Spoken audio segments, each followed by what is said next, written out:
It's very difficult for me when I'm home, you know. The computer's there. I should do something on the computer, the television. Maybe I'll see how the ball game's going. Very difficult. When you hear, you commit yourself to a half hour and you're still. That's why it's important that, when you can, if you can come, you come. And try to subject yourself to that. Because it's difficult otherwise, okay? So real meditation is learning to be still. As the Bible says, be still and know that I am God. Be still and understand the I am is God. That is within you. The creative power within you is either good or evil. The creative power within you is either God or the devil. Power itself is totally neutral. Electrical power, here's the lights. It's totally neutral. It will not hurt you. It will not do you any good. It's just neutral. It depends on how you use it. You get a good electrician, and this is what happens. We have air conditioning, we have music, we can have movies in here, a television, we have nice lights, and all of this is beautiful because whoever used this power knew what they were doing. The same power in my hands, and in 10 seconds this place would go up in flames. Because I don't know how to use it. I don't know the positive from the negative or whatever. There'd be a short circuit, and I'd burn the place down. And I have done things, where I've gotten behind and screwed wires together, and then smoke comes out, and all of this kind of stuff. Because you're fooling with the power. The power has nothing. The power is not going to hurt anybody, or the power is not. It's neutral. It depends on how you use the power. So if what comes out of you is a power, it depends. Is it good or is it evil? Is it God or is it the devil? It depends on what comes out of you. It has nothing to do with any guy with a beard sitting on a planet somewhere. And if the guy with the beard was sitting on the planet somewhere, what would you think? I mean, what would you think if you created all this, you've outlined all of this through these speakers, you've told people in symbolism, you say in the Bible, you got a Bible here, you say throughout the whole book of the Bible, don't take it literally, it's allegorical, it's parables, numerology, do not take it literally, it's all symbolism, and what do? They take it literally. Well, what are you going to do? And then they say they're going to wait for the second coming, and the guy that came the first time got killed, and he's sitting up there and saying, I'm not going to go back a second time. The people are crazy. See, crazy people down there. And they are crazy people. And so now you see the great intervention and this understanding. What we have to do is be still. See? Now, people give you a lot of techniques on how to meditate. But the problem with the techniques of how to meditate is if you are following a technique, you are doing something. You cannot follow a technique unless you do something. And as soon as you start doing something, you're not meditating. I'm going to do this. And I'm going to take 3 breaths. And I'm going to visualize a candle burning in the middle of a, what you're doing all of this. Your mind is doing all of that. And that's not meditation. There's a great book, I don't know if you'll be able to find it, it's written by a 14th century Catholic monk. It's called The Cloud of Unknowing. An obscure book written by an obscure man. But it's an excellent book about meditation. And it takes you to the point where it only works if there is an absolute total consumption on your part into nothingness. And that's not that easy from the standpoint of achieving it, because if you stop for just 10, 15 seconds and let your mind sit, you'll see that your mind is like a monkey cage in there. There's things swinging back and forth and chirping and going on all the time because you've never allowed it to be still. Nobody ever told you. Even in church and religion, they say, God is where? God is here in my heart. But that doesn't mean with the heart. The heart means the center. It's here. That thing which we call God is in the center. It's here, but we've never paid any attention to it. Most of us never even knew we had a right hemisphere of the brain. Most of us never knew we had a pineal gland of the brain. Never understood these things because the church wouldn't allow us. They said that the man up here with the robe on will save you if you'll just do what you're told, get up when you're told, kneel when you're told, sing when you're told, put the money in when you're told, get out when you're told, come back when you're told. All this nonsense. Instead of understanding there is a need for a renewal to happen within each one of us. And that renewal comes very, very easily if we simply expose ourselves to this power. So the mind cannot be involved. Look at page 782 in those little Bibles that you have there, and look at the book of Matthew. And what does Matthew say? What does Jesus Christ say? Okay, Matthew chapter 6. Matthew chapter 6, and look at verse 25, okay? Take no thought. Matthew chapter 6, verse 25, for your life, okay? Look at verse 27. Which of you by taking thought can add 1 cubit? Verse 28, why take you thought? Okay. Look at verse 31, take no thought. And look at verse 34, take no thought. And Jesus isn't saying don't worry. I mean, if your paycheck doesn't show up, you worry. If the doctor says, listen, the tests are done, call me tomorrow morning and I'll give you the results. All night long you're going to worry. It's impossible. See? What Jesus is saying there, he's not saying don't worry about anything. He's saying take no thought for your life, which means take no thought. Meditate. Go in and separate from the thoughts of the mind so that you receive new information from that still small voice which is within you. You receive direction and you're able then to deal with anything that comes against you. Okay? And there's an interesting thing that's numerology in there. What the people of the East did in order to make a point, they involved numerology in everything. The number 5 means that which is the sacrifice, and it also signifies the 5 senses of sight, taste, touch, smell, and hearing. That's why Jesus took the 5 wounds of hands, feet, and side. Because when you crucify or when you shut down the 5 senses, that's the crucifixion of the flesh, and you do that in the meditation.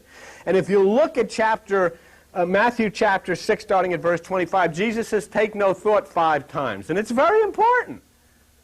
That's a contrived way that the people of the East wrote.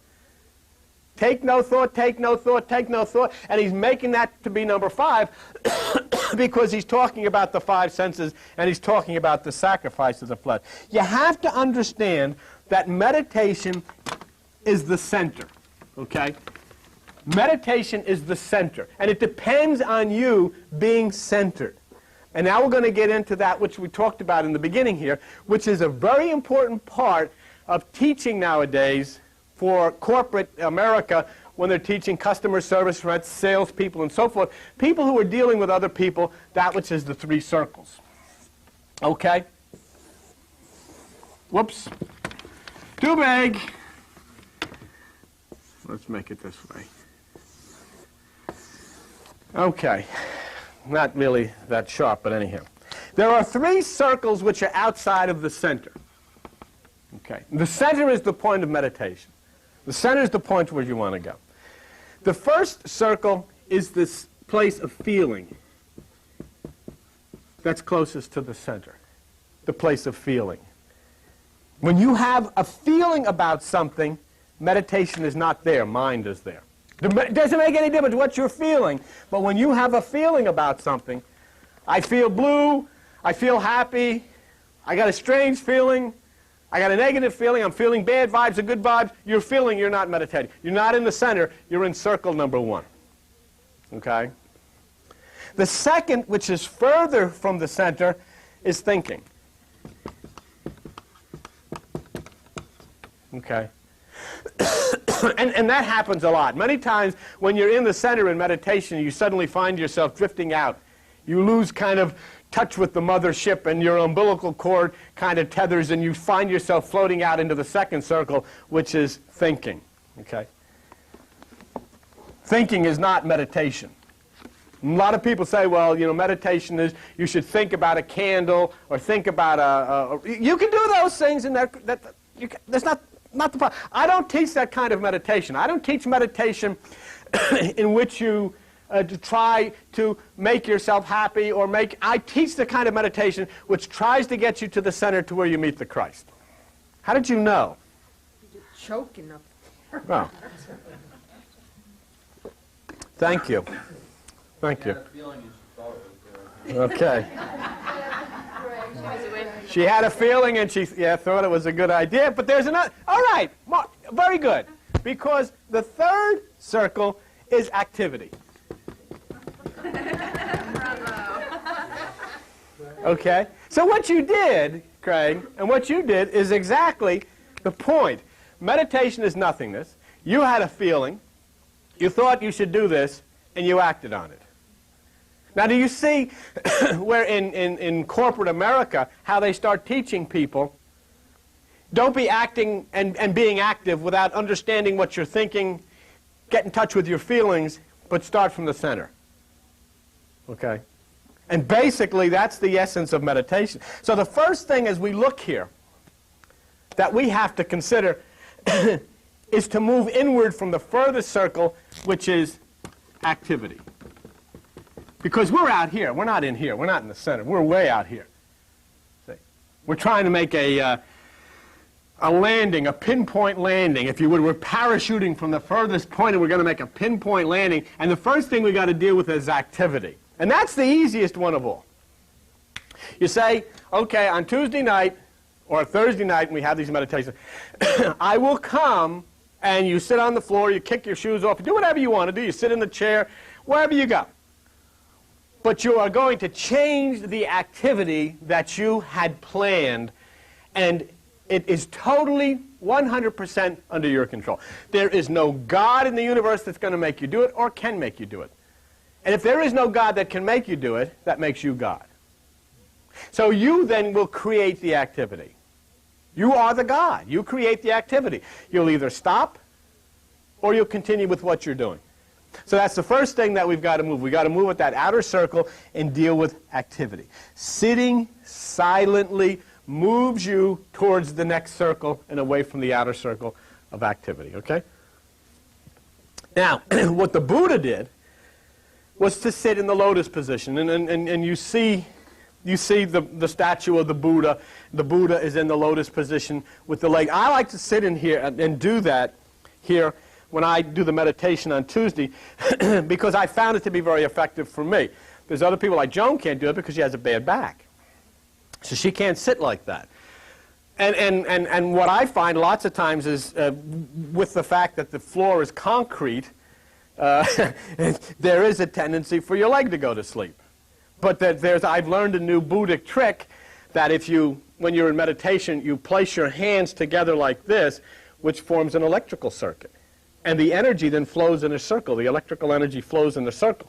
And I said that when your leg starts to go to sleep, and I guess this happens to all of them because Buddha told them what to do, separate your hand, put one hand on your knee and the other hand on your heel, and it goes away. And you know something? It does. And I've tried. It's really a funny thing, but it does. Okay? So that's what we have to do. The lotus position is extremely restful, and it's very scientific because the spine then is placed at a 90-degree angle with the earth, and gravitation is minimized. That's why it's a good thing, if you can do it, to sit in the lotus position. And your legs are crossed, your hands are resting on one another, or resting on your legs, then the body electricity starts moving in a circle. And that's why the lotus position was taught by the Buddha. And it becomes an inner electrical circuit, and the energy starts to move throughout the entire body in a circular pattern. So what we're talking about now is not hocus pocus. It has nothing to do with Christianity or Buddhism or any religion. We're talking about a scientific fact. The best thing that we can all do, and I've even said, I like to see people refer to God as it, and take it out of the male-female thing, and just it. It's a power. It's an energy, an intelligence. Somebody say, well, you know, if it's intelligent, it must be. No, photon is intelligent. Am I true? Photon isn't. You know what photon? Photon's a beam of light. And in a beam of light, it's invisible. It's the speed of light. It's intelligent. It'll find the shortest way. It'll create things. There's no time in photon. If you're in photon, the Big Bang, the creation of the universe, and today are instantaneous. So God could be, remember we were going to make bumper stickers, honk if you love photon. Do you remember that when we were doing it? But it's true. That's what it is. So as your electricity then starts to moving in a circle, you become the center. You become the center of the circle, and all of the energy begins to move around you. See? And your consciousness then rests in this electrical energy. That's the purpose of the lotus posture and why people use it, okay?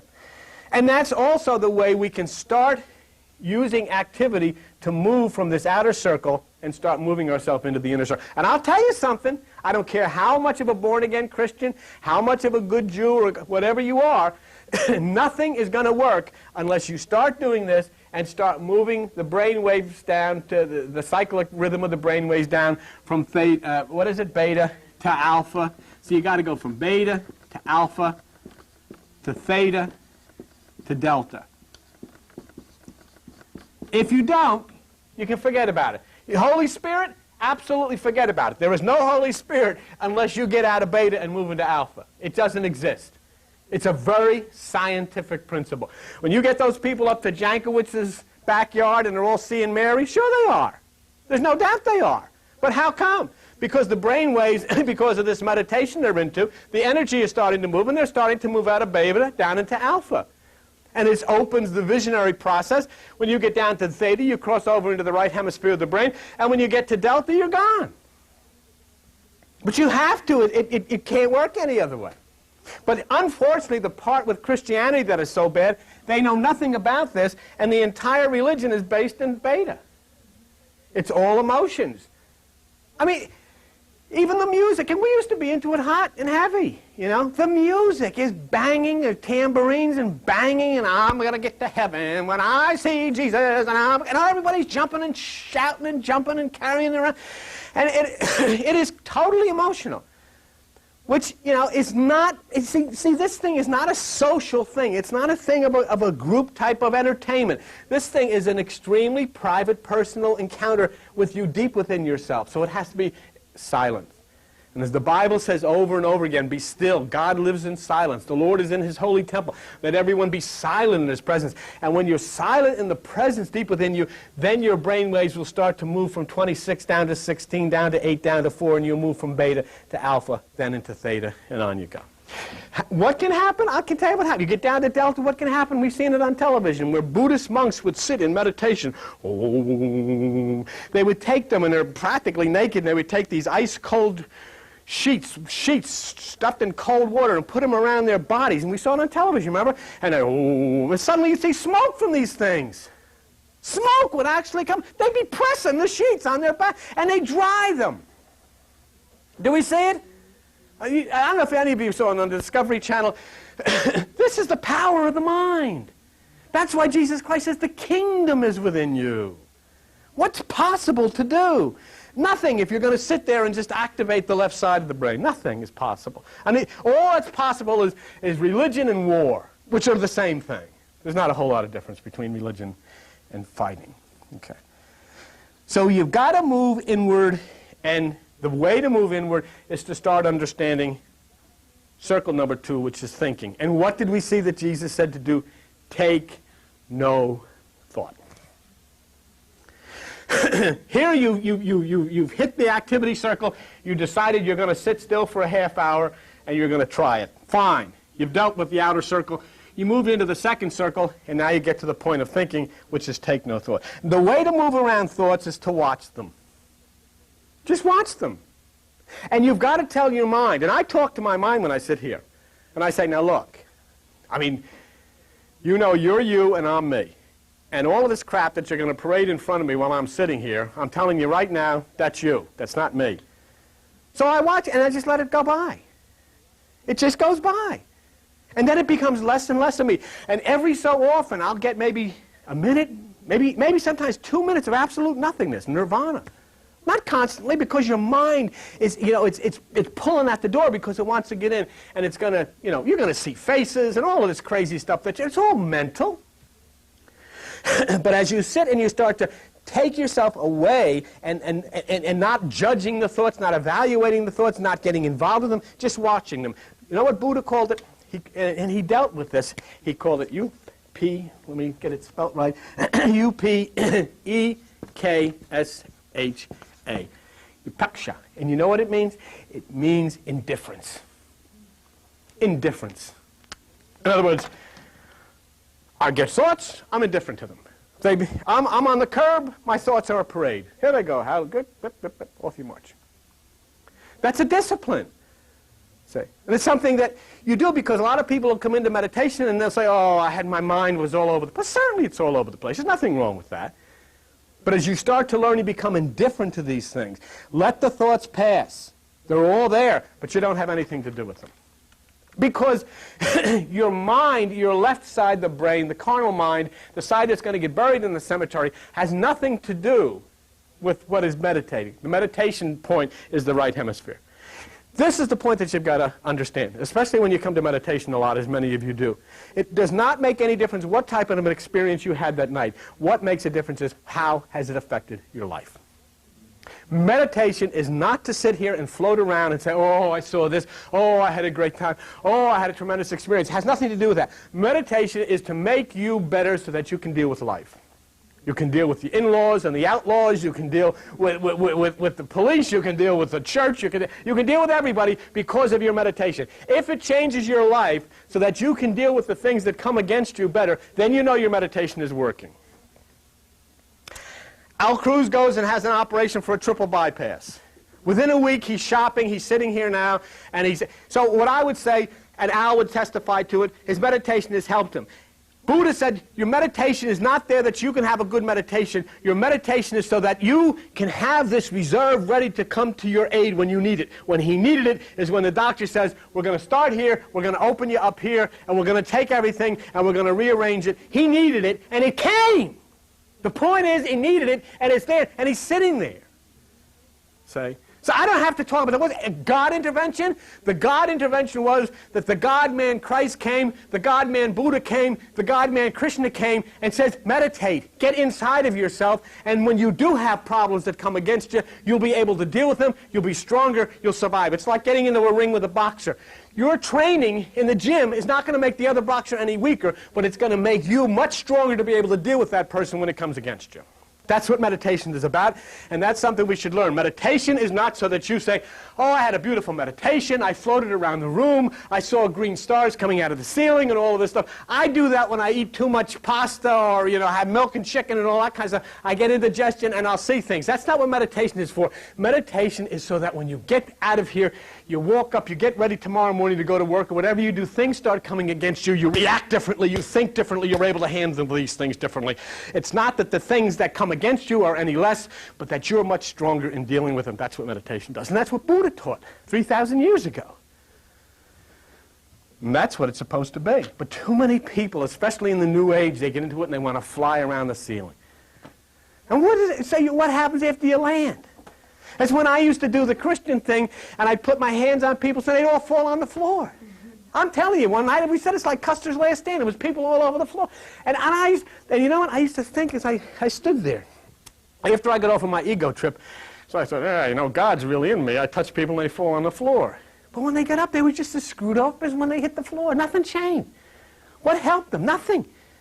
Didn't do anybody any good. But this does you good.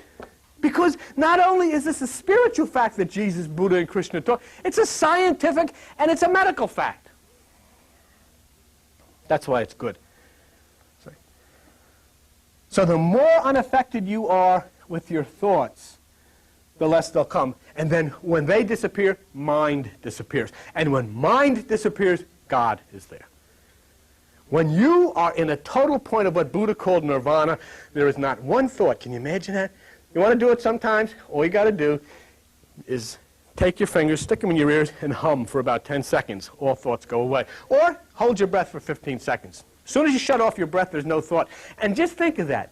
There's none of your personality. There's none of your ideas. None of your fears. And when you're gone, who is there? That thing that you call God. The essence of nature. The essence of nature, the very thing that teaches a dog how to give birth, teaches a dog how to be a midwife, teaches a dog how to do an operation on a sack and cut an umbilical cord and all of that stuff. That's God. How does that dog know? Teaches a robin where your backyard is so it can come back. That robin that you see come into your backyard next spring is the same robin that was there this spring. No trouble finding it. Where are you going, Robin? I'm going up to Ethel's. How do you know where it is?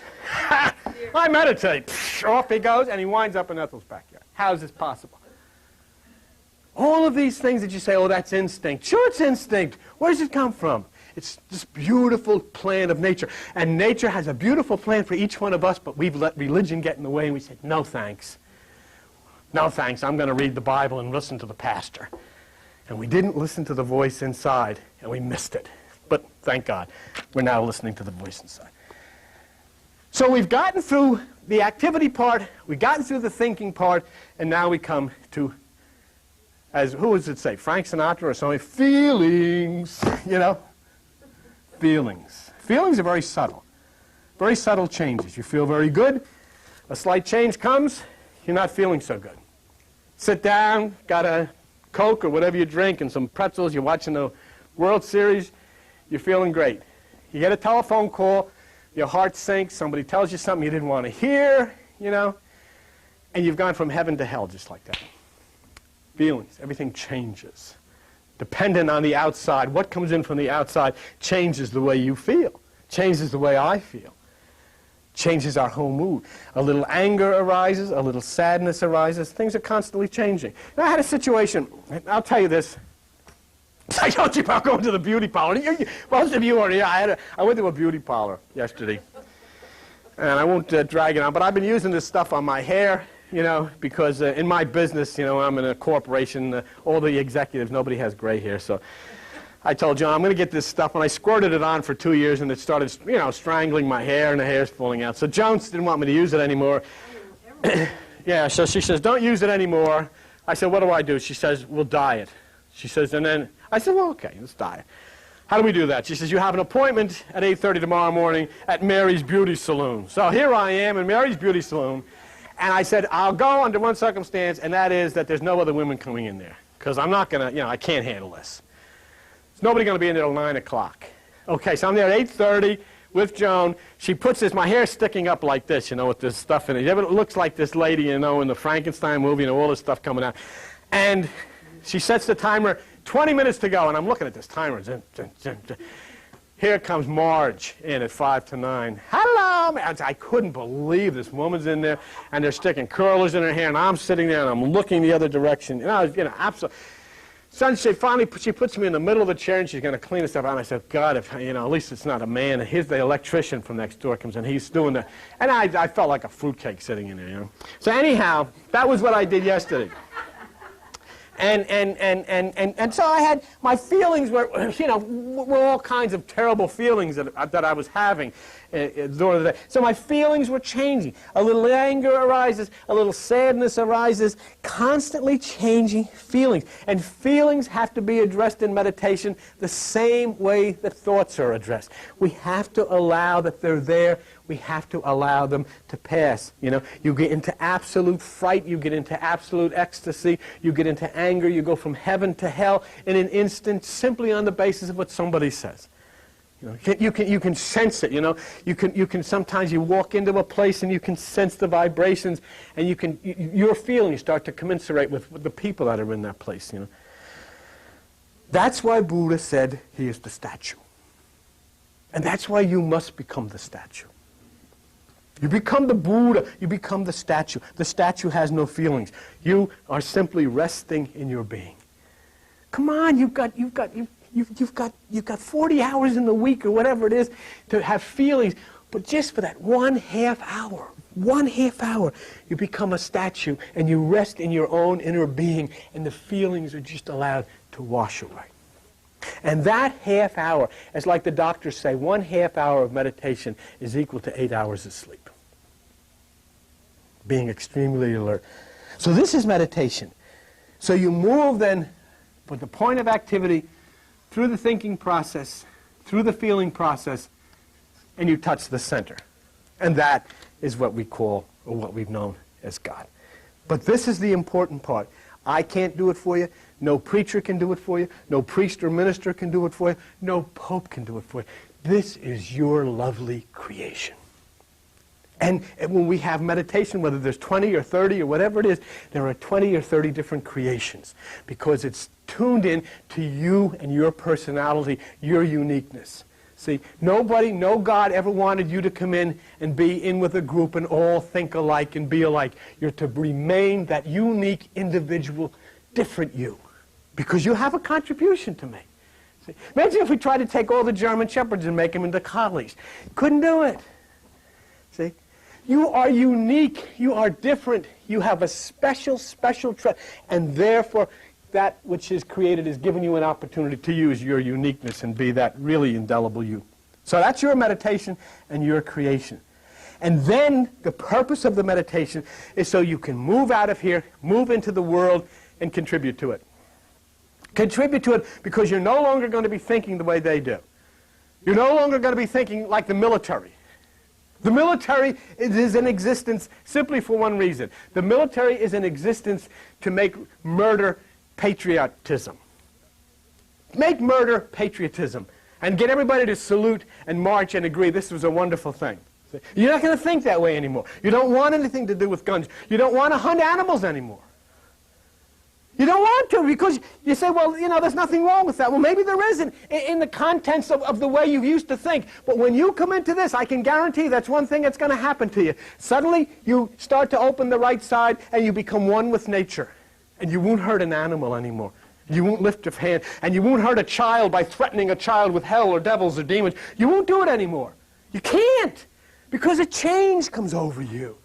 The right side starts, the temple doors open and you start thinking with the God mind. You start thinking with the Christ mind. You haven't just read the Bible, you become it. You haven't just read about Jesus, you become Jesus. You haven't just put a bumper sticker on, you say honk if you like to. You become one, you become Him, you become it. Say. And that's the beautiful, beautiful part. Suddenly you find what He said when He said in the book, the things I do, you can do better than me. Because the same thing that's in me is in you. And so that's when you do. And you can use the 3 circles instead of the 3 circles using you. You use the activity. You understand the thinking process. You use the feeling process to get into the center instead of letting the feeling and the thinking and the activity control your life. That's the key. That's the point. You use your mind instead of your mind using you. Huh?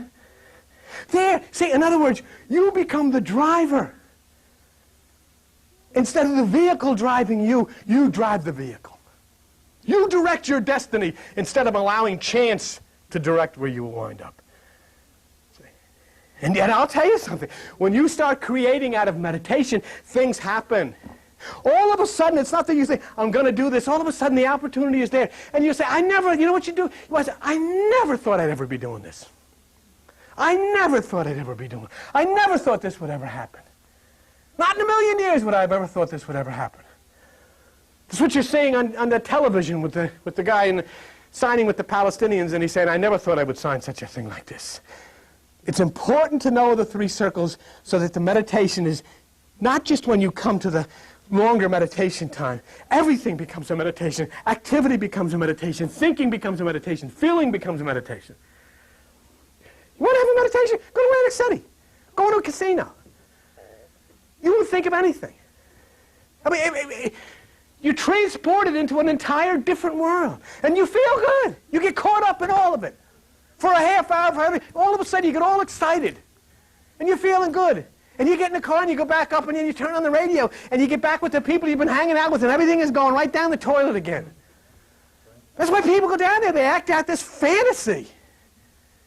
Is there a need? Do you have to do that in order to act out of it? But when you have to get away from all of this morbid type of hate and fear and guilt and shooting and killing and all of this stuff, you go anywhere. It's not the fact that it's Atlantic City. It's not the fact that it's your vacation. It's not the fact of a beautiful mountain or a lovely lake or it's nice in Key West. It's the fact that you're away from where you've been. And all of the stresses and the strifes that come against you. Finally, I'm not there anymore. Even for an hour. And that's what this does. Even for a half hour, I have suddenly shut it down and I have moved out into this cloud of unknowing, into a special place. Without being anywhere, you have been a slave and I have been a slave to those 3 circles. Sadness, fear, and hurt beat us down and in many instances beats us down. You want to take a look? Go in a hospital tomorrow. Just walk up and down the halls and look at them all laying there. For why? What happened? Where did it all come from? And he said, people say, you'll get healed. Go in and heal one of them.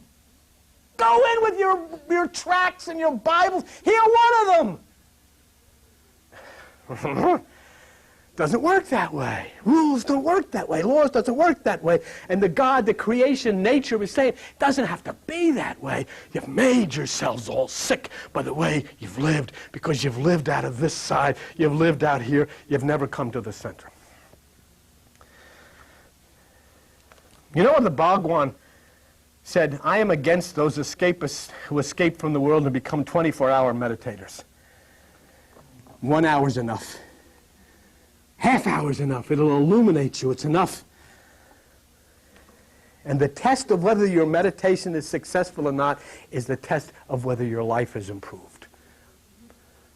Is your health better? Is your relationships with your kids better? Are your kids better? Is there better vibrations around your house? Do your animals sense it? Are things happier? Then your meditation is a success. I don't care how much you think. I don't care how much you sit in meditation. Oh, I couldn't get into it tonight. You got into it. Because what's happening in your life? How do you feel stronger? How do you understand? There's a lady that comes here, Carol Macon. Her whole, you could see it on her face. It just all changed because for the first time she's gotten in touch with herself. She hasn't been told she's a worthless sinner. She's been told there's something special in there, and she touched it. She was taking up the offering today, singing, hot diggity, dog diggity. What was it? Boom, what you do to me. See, in spite of the situation, I'm done. I know I've kept you, but I'm done. In spite of the situation that you run into, in spite of your feelings about the situation, the question is, did you come through it? Did you survive it? Did you make it? Did you win, really? Even though you thought you were going to lose, did you win? Did you send out a dove, and the dove came back with an olive branch and said, hey, I'm still standing. Look at all the crises in your life that was going to do you in. Here you are. You made it, in spite of it all. Were you protected? Did it come out right? And constantly meditating, constantly praying, constantly reading the Bible is like preparing for an examination and never taking it. You got life to live. Meditation is simply to prepare you so you can go out and do the job, do the work, raise the kids, go to work, do whatever you do. But do it from a whole different and higher perspective. Do it from the center instead of doing it from the, these guys come on television, love the Lord with all of your, how can you love what? What am I going to love? Gas somewhere? I don't even know what it is. Instead of understanding that when I say I love the Lord, I love the very center of my own experience, and I want it to be better, and I want it to contribute, and I want it to help, and I want it to do good for people. Meditation prepares you for a life experience. And so you can go into life, and meditation will go with you so that you react properly in any set of circumstances. Meditation is an exposure to that person that you've been called God, which is the center of your own being. God then can give you what you're supposed to get. So go forward into life and do the meditation. And then you'll hear what Isaiah had to say in Isaiah chapter 30, verse 21. And there you shall hear a word behind you saying, this is the way, walk in it, when you turn to the right hand and when you turn to the left. And you will hear it. You will hear it, and you'll know what to do. Just as the dog knows how to give birth, just as the seagull knows when it's time to head out from the sea and back to land, just as the robin knows where your backyard is, just as the Canadian goose knows where Acapulco is, you'll know. Just like a pilot who flies in the thick fog over Kennedy Airport and knows right where the runway is because he focuses on that beacon. Quick, just put it on record. Wait 1 second. Just record. You don't have to make it play. Just put it on record. It's on? Okay. Well, that was us. Just in all, you plug into that beacon which is deep inside of you, and it will guide you to the runway. It'll guide you to where you want to go. Always understand one thing. Nature understands this. People don't. Begin to understand nature. The one way to understand what we call God is to get a book about nature.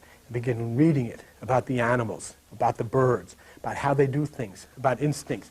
There's a book that I have at home called The Wonderful World of Nature, and how nature is so intelligent.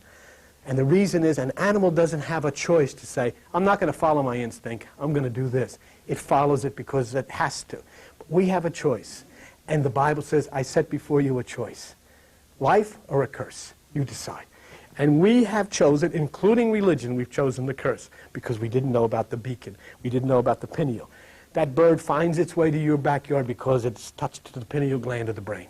A bird has a pineal gland of the brain, am I right? An animal has a pineal gland. A migrating animal touches the pineal gland and it takes it right where it should go. And nature never tricks it. It never sends it in the wrong direction.